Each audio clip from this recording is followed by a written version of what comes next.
In the scorching heart of the late Bronze Age, long before steel swords and iron shields reshaped armies, two titanic powers dominated the ancient world. The Egyptian Empire under the warrior pharaoh Ramesses II and the Hittite Empire ruled by the calculating king II. And between these giants lay the small but strategically priceless city of Kadesh, a fortified jewel perched on the Orontes River, the gateway to trade, influence, and dominance over the lands of Syria. For years the two empires had watched each other like lions waiting for the other to blink, both claiming Kadesh as their rightful territory, both knowing that whoever ruled it controlled the most valuable crossroads in the ancient Near East. Ramesses II, young, ambitious, and eager to carve his name into eternity, believed it was his destiny to reclaim what Egypt once held. So he assembled a massive army divided into 4 powerful divisions. Amun, Ra, Ptah, and Satand marched north under the blazing sun, carrying banners of gold and chariots polished like mirrors. But the Hittites were not asleep. Muwatalli had gathered his own colossal force, not only Hittites but allies from dozens of vassal states,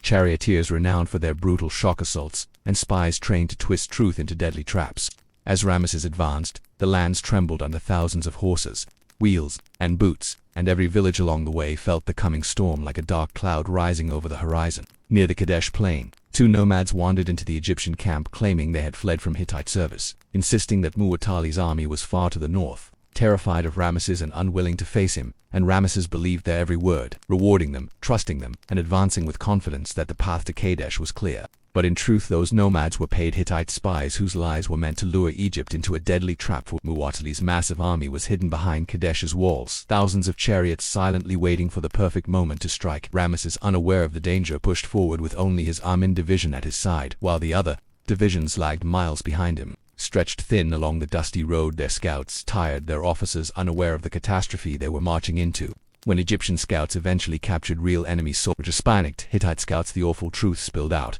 The entire Hittite army was not far away but hiding in force behind Kadesh, watching Egypt inch closer, preparing to smash Ramesses when he least expected it, and the revelation hit the pharaoh like a spear to the chest. He realized he had been deceived, tricked into advancing too quickly, leaving his army dangerously separated, his men tired, and his chariots unprepared for battle. Yet there was no turning back because the Hittites were already moving. Dust rose like a brown storm on the horizon as the Hittite chariot corps thundered forward, hundreds upon hundreds of fast, heavy 3-man chariots, carrying warriors armed with spears, axes, and shields, their wheels slicing through the earth like knives. The Egyptians scrambled to form defensive positions, soldiers shouting orders, horses screaming, dust choking the sky, and Ramesses himself felt the weight of empire press onto his shoulders as he realized the battle had begun, before his full army even arrived. In that instant, the young pharaoh stood surrounded by chaos, knowing he had marched into one of the greatest ambushes in ancient history, a clash so enormous and violent that scribes thousands of years later would still struggle to describe it. And as the Hittite wave surged closer,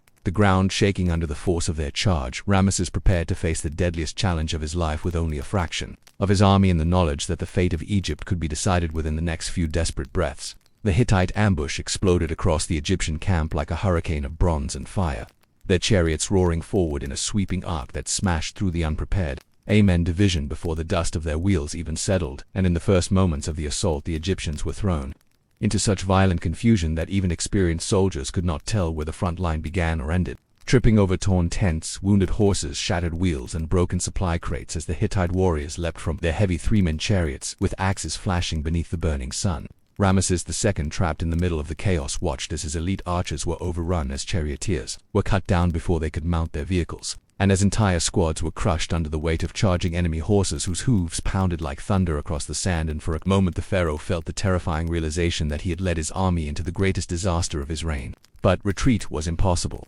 Behind him was the river, to his left was the burning camp, and to his right the Hittite tide surged forward with unstoppable momentum. So Ramesses seized his chariot with a fury that shocked even his own guards, gripping the reins so tightly they burned his hands as he jolted the horses into action, and barreled straight into the heart of the enemy line, determined not to die cowering in the ruins of his own camp. His golden-laid armor flashed like a beacon in the swirling dust, catching the lethal attention of enemy warriors eager to end the battle with one killing blow, and they swarmed toward him with wild cries, thrusting spears aimed at his chest, axes swinging for his skull, and arrows slicing through the air as Ramesses twisted and deflected each attack with the desperation of a man who knew his entire empire depended on what he did in the next few heartbeats. The pharaoh's counterattack inspired the scattered remains of the Amin division. Men who had been seconds from fleeing turned back, rallying behind their king, lifting shields, forming tight clusters of resistance and shouting war cries that cut through the dust as they pushed back against the invading Hittites, creating pockets of defense that slowed the deadly wave.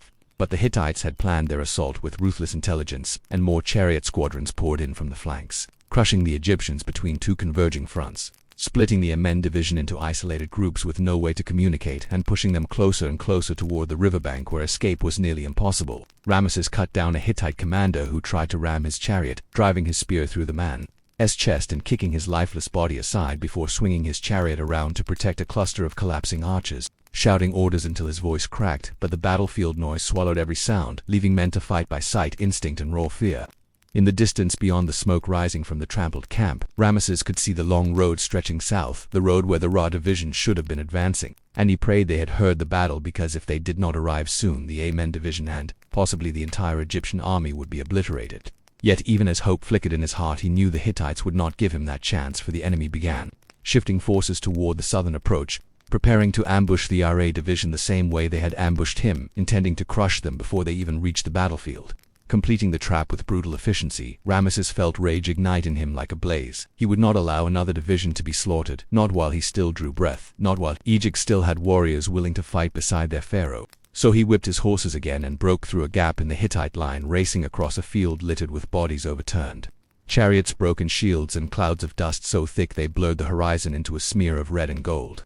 Behind him, his bodyguards fought to hold the gap open, clashing with Hittite axemen and spearmen who surged forward to close it. And Ramesses did not look back, because he knew that if he slowed even for a moment, he would be swallowed by the enemy's advance. As he tore across the battlefield, arrows hissed past his head. Spears clattered against his chariot, and shouts followed him from every direction. But he focused only on the faint hope that he could reach the Ra division before the Hittites did. Before another disaster struck, before the sands of Kadesh claimed more Egyptian lives. Then, as he cleared the last ridge of smoke, he saw them, long columns of soldiers marching toward the battlefield. Unaware of the trap, unaware of the chaos ahead, unaware that only a few hundred paces separated them from annihilation, and Ramesses raised his voice in a desperate, furious cry, urging them to form battle lines, shouting warnings as he prepared to turn the tide of the greatest fight of his life. The Ra division froze in shock as Ramesses burst through the smoke-stained horizon, his chariot splattered with dust and blood, his horses foaming at the mouth, his armor blazing like a battered sun, and his voice cutting through the air with the urgency of a man standing between life and defeat.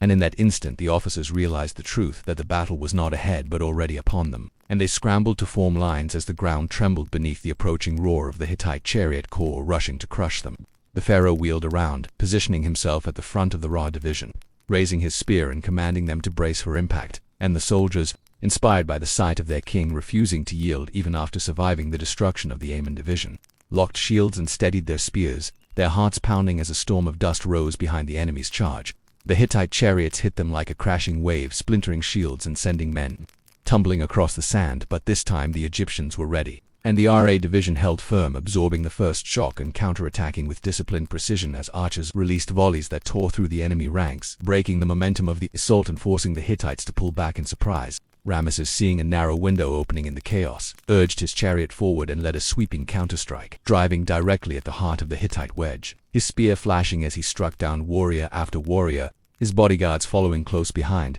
forming a moving wall that shattered chariots and scattered drivers in all directions. For a moment it seemed the tide had shifted, and the Egyptians slowly reclaimed ground that had, moments before, been lost, pushing the Hittites back toward the outskirts of Kadesh. But then Mu'atali unleashed the remainder of his reserves, thousands of infantry and more chariots flooding out from behind the fortress walls, turning the battlefield into a vast sea of dust, iron, screams, and clashing bronze. Ramesses gritted his teeth, realizing the battle had become a struggle of endurance rather than strength, a desperate contest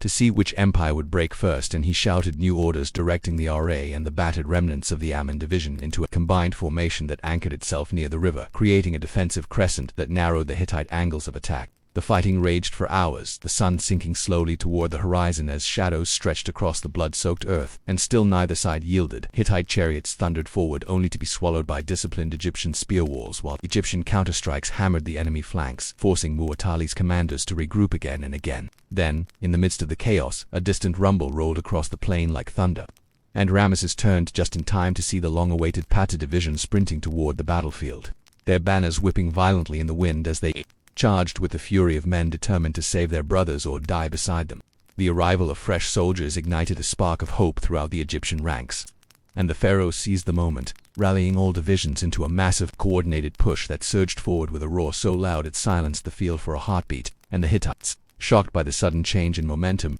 staggered backward as their chariots collided in confusion. Muwatalli, seeing his perfectly crafted ambush unraveling, ordered a cautious withdrawal, not wanting to risk total annihilation, and slowly the Hittite formations pulled back toward the safety of Kadesh's walls, leaving the battlefield littered with debris, broken weapons, fallen warriors, and shattered chariots that marked the brutal cost of the greatest clash of the Bronze Age. Ramesses rode across the plain, exhausted but unbroken, his armor dented and stained, his voice hoarse from shouting commands, yet his spirit burning with a fierce determination as he surveyed the field of survival and sacrifice, knowing that although neither side could claim true victory, Egypt had avoided destruction and the pharaoh himself had become a legend. As night fell and the fires of the camp flickered against the darkened sky, scribes etched the day's events into stone in memory, recording how Ramesses II had stood against impossible odds, how he had turned disaster into endurance, and how the Battle of Kadesh became the first great war preserved in human history, a testament to bravery, ambition, strategy, and the unbreakable will of a king who refused to bow to fate.